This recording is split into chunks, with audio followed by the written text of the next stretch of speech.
Cette vidéo vous est présentée par la boutique de Dicehall.com, les prix les plus bas sur vos jeux de société favoris.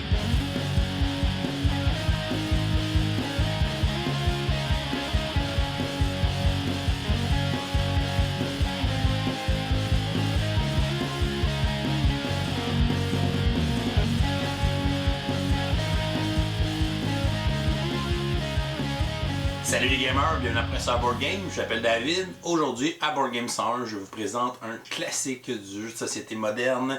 Il s'agit du jeu Carcassonne. Carcassonne a été édité en 2000 et on a vu cette année, en 2021, la nouvelle édition qui est celle-ci, qui est l'édition 20e anniversaire, qui a été publiée en français par Z-Man Game et Edge. Le jeu est distribué au Canada par Asmodée Canada. On voudrait d'ailleurs les remercier de nous avoir envoyé cette copie du jeu qu'on puisse l'essayer et vous le présenter en vidéo. C'est un jeu de l'auteur Klaus Jordan Wert. Je suis sûr que j'ai mal prononcé son nom. C'est un jeu qui joue de 2 à 5 joueurs et dont les parties vont durer de 30 à 45 minutes. Le but du jeu sera de marquer le plus de points de victoire.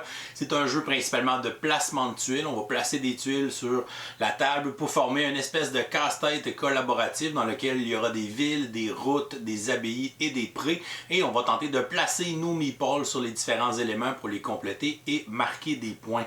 C'est d'ailleurs le jeu qui a originalement inventé le terme meeple qui voulait dire mon peuple. Et aujourd'hui qui est un terme dans le jeu de société qui est utilisé un peu partout. Donc ça a été à l'origine dans Carcassonne avec la première édition en 2000.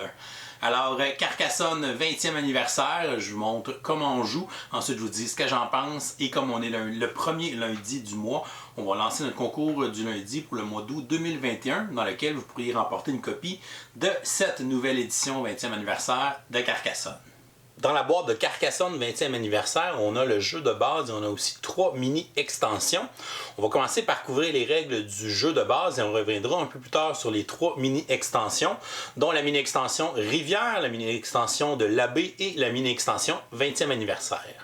On va installer une partie pour 2 joueurs. Premièrement, on va placer la tuile de départ au milieu de la table. On peut facilement la reconnaître puisqu'elle a un recto qui est différent des autres tuiles dans le jeu, qui est plus foncé. On va ensuite prendre toutes les autres tuiles du jeu de base et on va former des pioches face cachée sur la table. On va placer la piste de score au milieu de la table et chacun des joueurs va se choisir une couleur et recevoir 8 meeples à sa couleur. Les joueurs vont ensuite prendre un de leurs 8 meeples et vont le placer sur la case 0 de la piste de score. Le joueur le plus jeune sera désigné premier joueur et on est prêt à commencer la partie.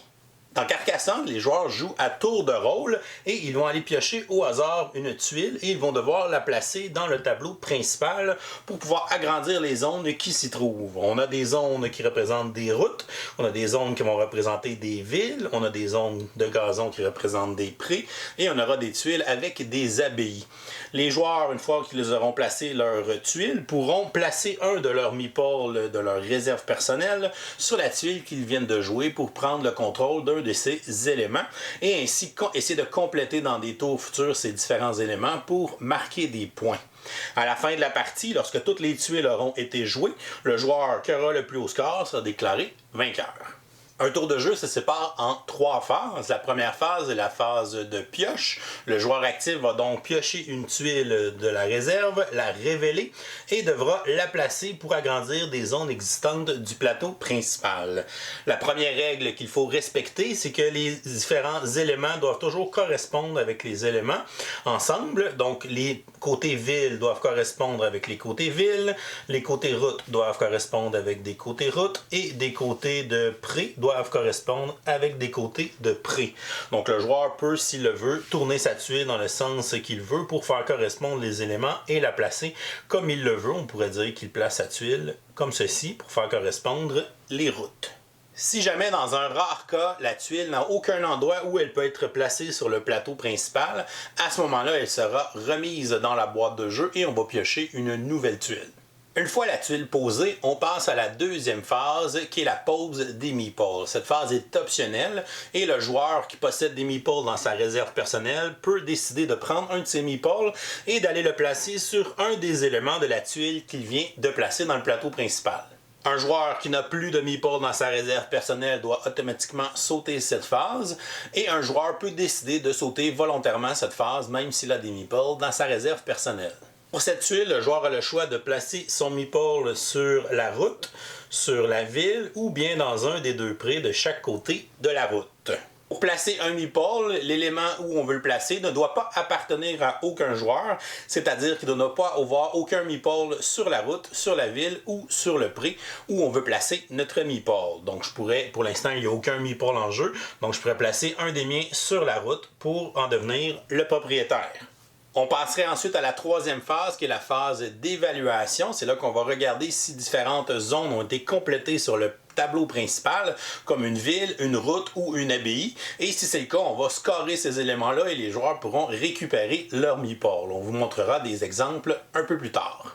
Donc pour l'instant, on va sauter la phase d'évaluation puisqu'il n'y a aucun élément qui est terminé pour l'instant. On passerait donc au tour du joueur suivant qui lui va aller piocher une tuile et on voit que c'est une tuile avec une abbaye et une route et il va décider de la placer à cet endroit-là. Il veut ensuite placer un meeple. Il a le choix de placer son meeple sur l'abbaye. Il ne peut pas le placer sur la route puisque cette route appartient au joueur rouge, qu'il y a un autre meeple déjà sur cette route, donc il ne peut pas en placer un. Il pourrait le placer dans le pré en fait qui est autour de l'abbaye, donc il choisit de placer son meeple sur l'abbaye. On revient au joueur rouge qui va venir placer cette tuile pour continuer cette ville et il va placer un meeple dans la ville sur la tuile qu'il vient de placer. Le joueur bleu va placer cette tuile pour commencer lui aussi une ville et il va placer un meeple sur la tuile qu'il vient de jouer. Maintenant, revenons à la phase d'évaluation pour voir comment les différents éléments dans le jeu peuvent marquer des points. Disons que le joueur rouge vient placer cette tuile à cet endroit. Il va décider de placer un de ses meeples sur la ville. Et on voit ici qu'il complète la route où il avait son meeple. Peu importe quel joueur a joué son tour de jeu, si un des éléments est terminé à la fin de son tour de jeu, on va faire une phase d'évaluation pour scorer cet élément en jeu. On voit que le joueur rouge est seul sur sa route, donc il va scorer les points. Il va scorer un point par tuile pour cette route. Donc cette route est dans 1, 2, 3, 4 tuiles. Il va donc scorer de 4. On va l'avancer sur la piste de score. Ce qui va lui permettre aussi de reprendre le meeple qui était sur sa route et le remettre dans sa réserve personnelle. Au tour suivant, le joueur bleu va venir placer cette tuile à cet endroit, ce qui va lui permettre de compléter son abbaye. Donc l'abbaye va scorer lorsqu'elle sera entourée de 8 tuiles autour d'elle. Le joueur va scorer un point pour la tuile de l'abbaye et un point pour chaque tuile autour. Donc on en a 8 autour plus 1, ce qui fait un total de 9 points pour notre joueur bleu pour scorer son abbaye. À ce moment-là, il va aussi reprendre son meeple et le remettre dans sa réserve personnelle. On passe ensuite au tour du joueur rouge qui va venir placer cette tuile ici, ce qui va compléter la ville où il avait son meeple. On aura donc une phase d'évaluation pour la scorer à la fin de son tour. Lorsqu'on score une ville, on va scorer 2 points par tuile de cette ville, plus 2 points pour chacun des écussons de bouclier. Donc on a un total de 2, 4, 6 points pour la ville, plus 2 pour l'écusson, donc le bouclier, ça fait un total de 8 points. Donc notre joueur rouge avancerait à 12 et il va récupérer son meeple dans sa réserve personnelle. Le joueur bleu enchaîne avec son tour de jeu et va placer cette tuile à cet endroit. Et au lieu de placer son meeple sur la route, il va décider de le placer dans le pré, dans le fond, qui est une zone gazonnée. Lorsqu'on place un meeple dans le pré, on va le placer couché, puisque ces meeples vont seulement scorer des points à la fin de la partie. Les prés vont être délimités par les routes ainsi que les villes pour former différentes zones sur le plateau. Et à la fin de la partie, chacune des villes complétées dans le pré rapportera 3 points de victoire à celui qui contrôle le pré. Lorsqu'on place un meeple, on a vu que peu importe si c'est sur une route, une ville ou un pré, il ne peut jamais y avoir un autre meeple déjà placé à cet endroit. Par contre, on peut finir par relier 2 endroits ensemble pour qu'il y ait plusieurs meeples dans le même élément. Par exemple, on voit que le joueur bleu s'est commencé une ville à cet endroit et que le joueur rouge est venu placer un meeple sur le petit bout de ville qui pour l'instant n'est pas encore connecté, donc il a le droit puisque ce sont 2 villes indépendantes. Par contre, lorsqu'un joueur place cette tuile, on voit qu'il va venir fusionner les 2 villes ensemble pour n'en faire qu'une et qu'à ce moment-là, il y aura 2 meeples dans la ville. À ce moment-là, si un joueur place une tuile pour fermer la ville sera scorée à celui qui a le plus de meeples à l'intérieur. Puisqu'on est à égalité, ça veut dire que les deux joueurs vont scorer tous les points pour cette ville. On a 6 tuiles pour former la ville, donc 6 x 2 pour 12 points. Et on a 2 boucliers pour 2 points chacun, ce qui fait un total de 16 points pour cette ville. Donc le joueur bleu et le joueur rouge vont scorer les 16 points en entier et ils vont chacun reprendre leur meeple par la suite. Si jamais un joueur réussit à avoir 2 meeples dans la ville et qu'un autre joueur en a seulement un, à ce moment-là, c'est le joueur qui en a 2 qui va marquer les points et le joueur qui en a un seul ne marquera pas aucun point. Et c'est le même principe si on est plusieurs meeples sur une route ou bien dans un pré. C'est celui qui est en majorité qui va marquer tous les points. Et si on est à égalité à ce moment-là, tous les joueurs vont marquer les points. Et les tours de jeu vont s'enchaîner. On va continuer la partie jusqu'à temps que toutes les tuiles soient placées sur la table, ce qui va déclencher la fin de la partie. On va donc passer à l'évaluation finale. Tous vos meeples restants sur le plateau vont vous récompenser avec des points. C'est un peu différent de pendant la partie. Par exemple, pour les routes, c'est la même chose. Donc, on va retirer tous les meeples qui sont sur les routes et on va quand même gagner 1 point par tuile. Donc, ici, le joueur bleu, 1, 2, 3, 4, 5 points avec sa route qui est ici. On va enlever les meeples au fur et à mesure qu'on va remettre les points. Pour les villes incomplètes, on va marquer un seul point par tuile au lieu de 2 et chaque bouclier va aussi donner un seul point au lieu de 2. Donc la ville incomplète pour le meeple bleu ici, on va faire 1, 2, 3 points pour les 3 tuiles et 2 pour les boucliers, un total de 5 points pour cette ville non terminée. Et même chose ici avec mon joueur rouge, donc je vais faire 2 points et 1 point pour le bouclier, donc on va marquer 3 points avec cette ville inachevée. Pour les abbayes inachevées, on va marquer 1 point pour l'abbaye et 1 point pour chacune des tuiles qui l'entourent. Donc ici, ça va faire un total de 1, 2, 3, 4, 5, 6 pour cette abbaye inachevée pour le joueur rouge. Et il va reprendre son meeple. Il nous reste seulement à évaluer les prés. Donc les meeples qui avaient été placés couchés dans les prés. Les deux meeples sont dans 2 prés différents, donc ils vont chacun marquer les points pour leur pré. On va regarder dans le pré, donc dans la zone gazonnée qui est délimitée par les routes et les villes. On va regarder le nombre de villes complétées. Donc dans le pré du meeple bleu, on a la grosse ville qui est ici. On a celle-ci et celle-là. On a donc 3 villes complétées. Chacune va nous récompenser pour 3 points. Donc 3 x 3, ça donnerait 9 points pour le joueur bleu pour ses prés. Donc on va enlever son meeple. On va faire la même chose avec l'autre pré du meeple rouge qui lui aussi a 1, 2, 3 villes complétées. Donc celle-ci ne compte pas et celle-là non plus puisqu'elles sont incomplètes. Ça va lui aussi lui faire 9 points, ce qui fait notre décompte final. Lorsqu'on a enlevé tous les meeples et qu'on a donné les points de l'évaluation finale, on va regarder le score final et le joueur qui a marqué le plus de points sera déclaré vainqueur.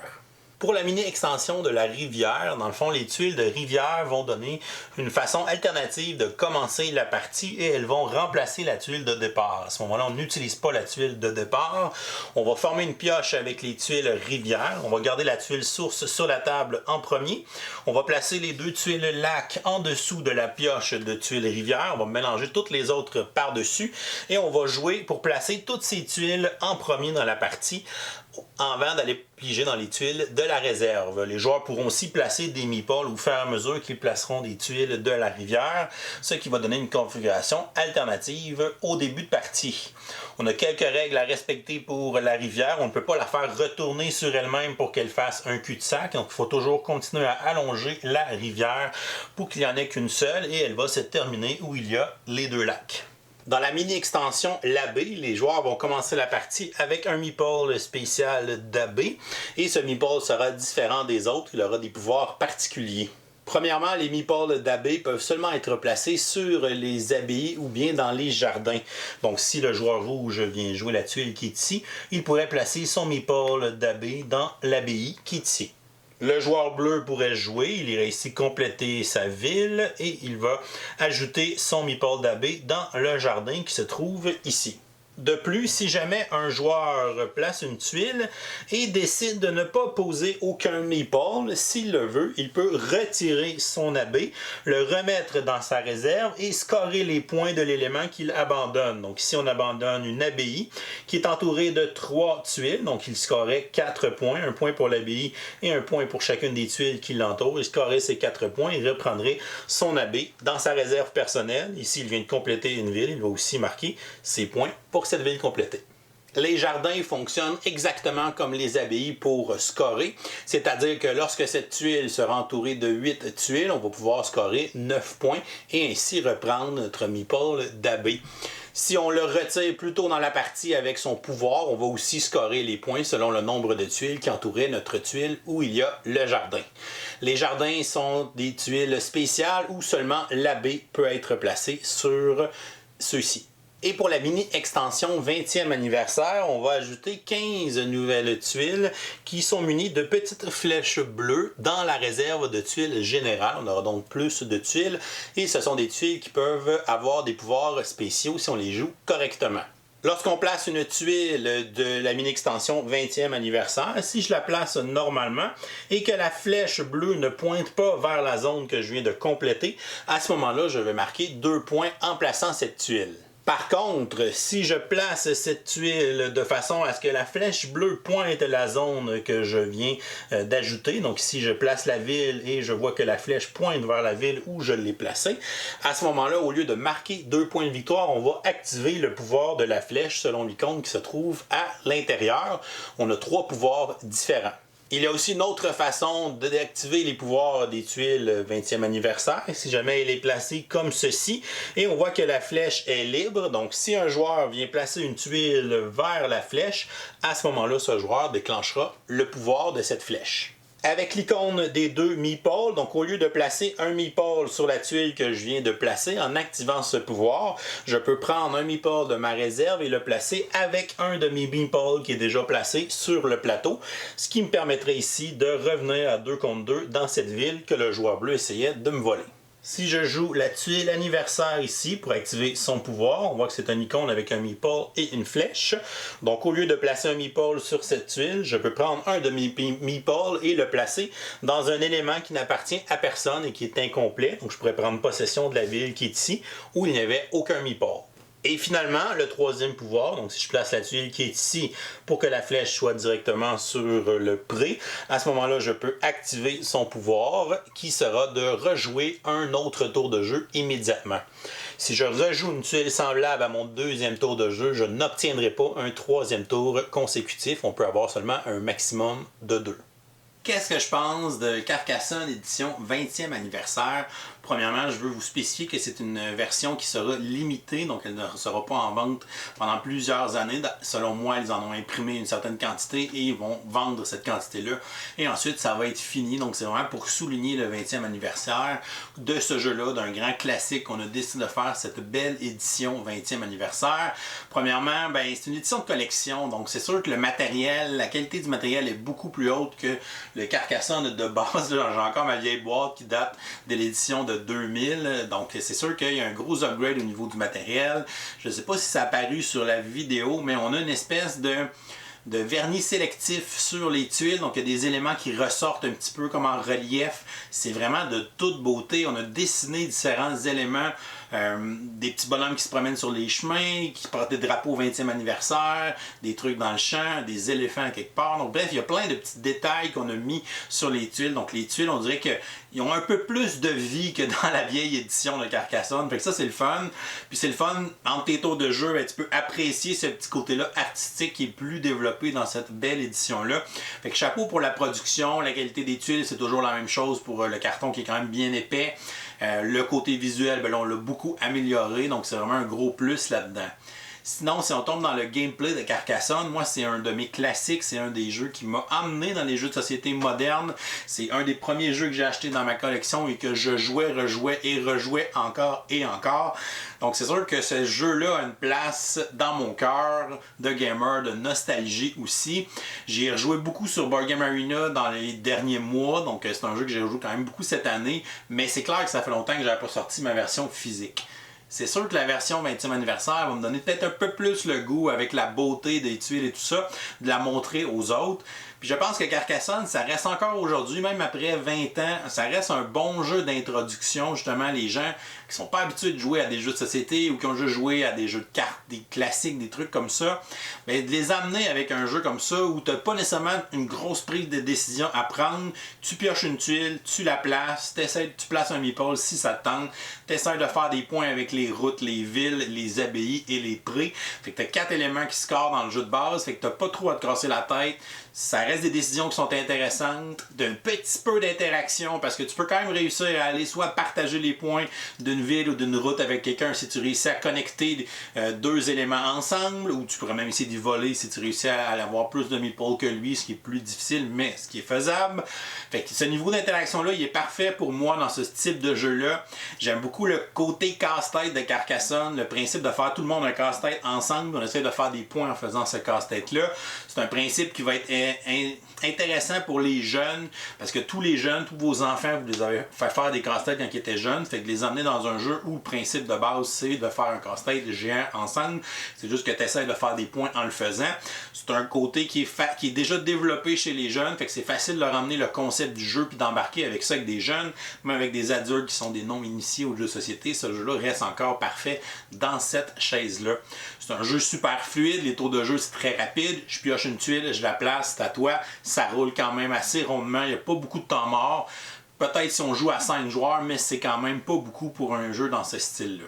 Tantôt, je parlais de la qualité du matériel. On a même mis de la belle qualité de papier de livret d'instructions. En tout cas, j'en connais un qui serait content de lire les instructions dans ce jeu-là. Fait qu'un beau papier de luxe, très épais, tout ça. Donc, c'est très bien. Vous pouvez même pimper vos meeples. On vous a mis une feuille de collant où vous pouvez mettre un peu de vie à vos meeples si vous voulez. Et on peut les assigner à n'importe quelle couleur. Fait que vous pouvez les coller comme bon vous semble si vous voulez vous faire. Moi, je joue tout le temps les rouges. Je vais même pimper mes meeples rouges, des choses comme ça. Moi, c'est quelque chose que je ne tripe pas tant que ça, les collants sur des meeples. Je les ai laissés pleins pour l'instant, mais c'est quand même fourni dans le jeu à ce moment-là, fait que c'est quand même bien. On a mis dans le jeu 3 mini-extensions, ce qui est intéressant dans une édition comme ça. On a la rivière pour changer la configuration initiale qui est sympathique. On a les abbés que vous pouvez mettre dès votre première partie parce que les tuiles jardin sont déjà sur les tuiles de base. Ça va juste vous donner une option de plus d'aller chercher le jardin. Puis le fait que l'abbé, je peux reprendre dans mes mains puis scorer ce qu'il a fait si je ne conçois pas de le finir. Fait que ça reste aussi intéressant à ce moment-là. Ça te fait aussi un meeple de plus qui sert seulement à 2 choses. Fait que ça te permet de garder des autres meeples pour les villes, les routes et les prés, etc. Fait que ça, c'est quand même intéressant.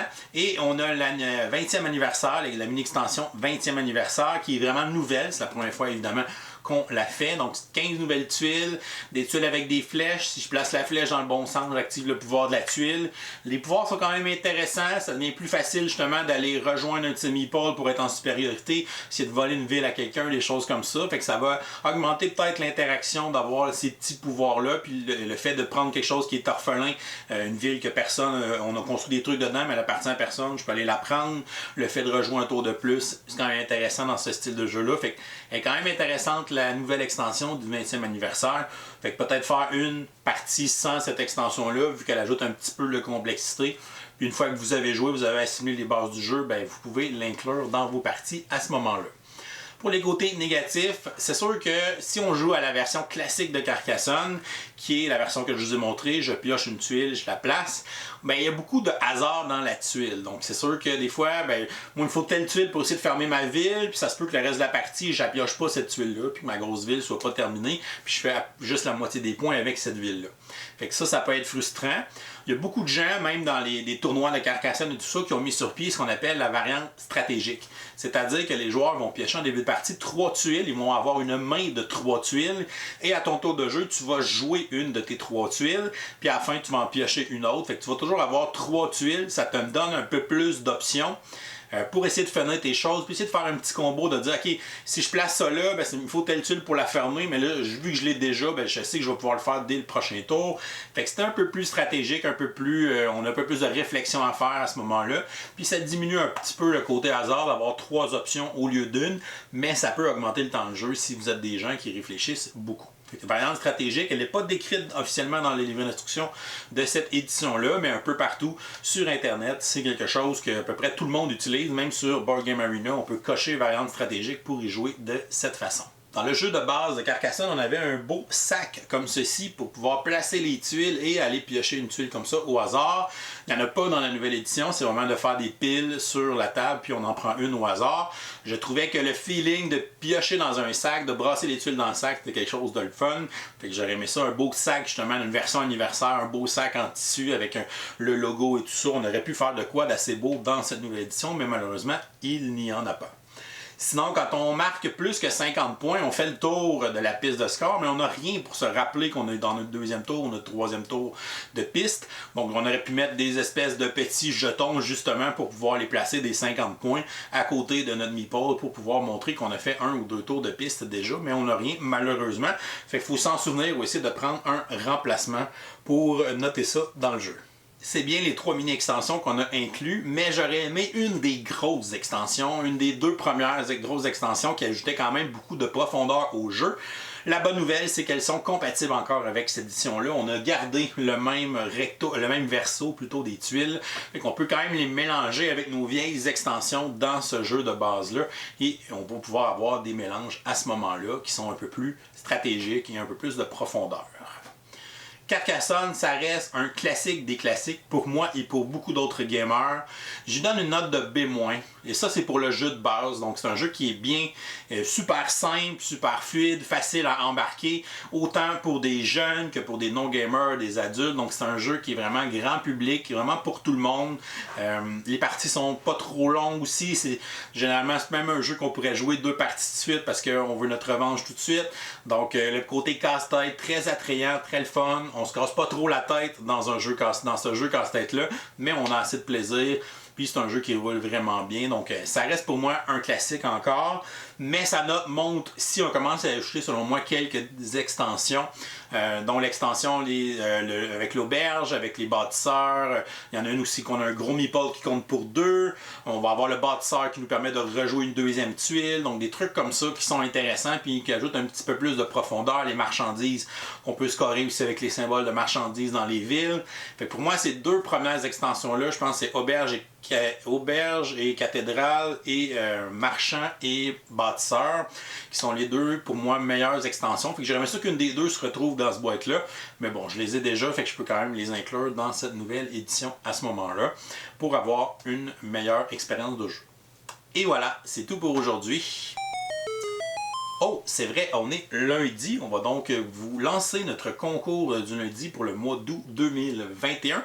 Concours dans lequel vous pourrez gagner cette magnifique édition 20e anniversaire de Carcassonne, gracieuseté de nos amis de chez Asmodée Canada.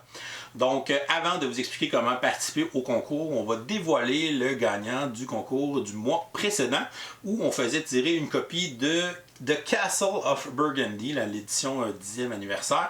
On est vraiment dans les classiques ces temps-ci. Donc, pour The Castle of Burgundy, notre gagnante, il s'agit de Fanny Duplessis-Gaudreau. Donc, qui est une de nos supporters Patreon. Donc, félicitations Fanny. Tu peux nous écrire un courriel à professeurboardgame@gmail.com pour nous envoyer tes coordonnées, qu'on puisse t'envoyer ton prix. Pour participer au concours du lundi pour remporter Carcassonne, ce que vous avez à faire, c'est que tout au long du mois d'août 2021, à chaque lundi, vous aurez une question du jour dans laquelle vous aurez à répondre sous la vidéo YouTube pour enregistrer une participation. Et à la fin du mois, on pourra annoncer le gagnant à ce moment-là. Donc aujourd'hui, la question du jour est la suivante. Lequel de vos jeux favoris vous aimeriez voir avoir une édition anniversaire? Donc vous nous laissez la réponse en commentaire YouTube sous la vidéo pour enregistrer votre participation. Et si vous nous supportez sur Patreon pour au moins 5 $, vous aurez aussi une participation automatique à chaque lundi. Donc, bonne chance à tous pour ce nouveau concours. Si vous n'êtes pas encore abonné à notre chaîne, vous pouvez le faire en cliquant notre petit bonhomme ici en bas de l'écran. Sinon, vous pouvez nous suivre sur les médias sociaux, sur Facebook, Twitter ou Instagram à Professeur Board Game. Et si vous aimez le contenu qu'on crée, vous pouvez nous encourager sur notre page Patreon. Je vous laisse et je vous souhaite une excellente fin de journée et continuez le gamer.